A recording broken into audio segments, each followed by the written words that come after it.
বুকে তীব্র ব্যথা হার্ট অ্যাটাকের অন্যতম উপসর্গ।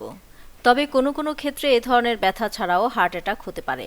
এমন অনেক উপসর্গই আছে যেসবকে ঠিক হৃদরোগের উপসর্গ হিসেবে চিহ্নিত করতে পারেন না অনেকেই, তাই জটিলতার ঝুঁকি বাড়ে। অত্যাধিক ক্লান্তি বা অবসন্নতাকে খুব সাধারণ উপসর্গ হিসেবে চিহ্নিত করা হয়ে থাকে, তবে এমন উপসর্গ দেখা দিতে পারে হার্ট অ্যাটাকেও। তাই খুব ক্লান্ত বা অবসন্ন হয়ে পড়ার অন্য কোনো কারণ না থাকলে এ ধরনের উপসর্গকে একদম অবহেলা করবেন না। স্বাভাবিক কাজকর্ম করতে গিয়ে হাঁপিয়ে উঠলে বা শ্বাসকষ্ট হলে দ্রুত চিকিৎসকের পরামর্শ নিন। অন্য কোনো কারণ ছাড়াই হঠাৎ খুব ঘাম হতে পারে হার্ট অ্যাটাকের সময়। হার্ট অ্যাটাক হলে পেটের ওপরের অংশে ব্যথা হয় অনেকের। এই ব্যথাকে সাধারণভাবে গ্যাসের ব্যথা ধরে নেওয়ার ভুল করেন অনেকেই। পেটের ওপরের অংশে মাঝারি বা হালকা ধরনের ব্যথা হলে গ্যাসের ওষুধ খেয়ে দেখতে পারেন। তাতে উন্নতি না হলে হাসপাতালে যান।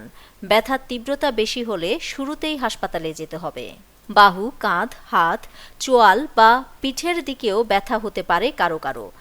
মাথা হালকা হয়ে গেছে বলে মনে হতে পারে। হৃৎপিণ্ড সারা শরীরে রক্ত সঞ্চালন করে, তবে হৃৎপিণ্ডের নিজেরও রক্তের প্রয়োজন।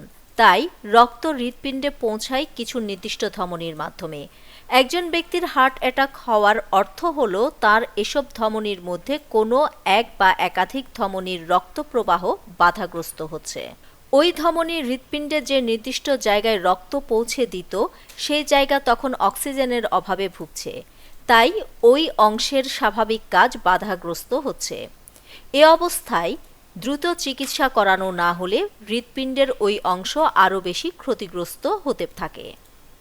এভাবে একসময় হৃৎপিণ্ড বিকল হতে পারে, রক্তচাপ বিপজ্জনক পর্যায়ে নেমে যেতে পারে, রোগী জ্ঞান হারাতে পারেন, এমনকি হতে পারে মৃত্যুও। নিউজ ডেস্ক, দৈনিক পূর্বকোণ।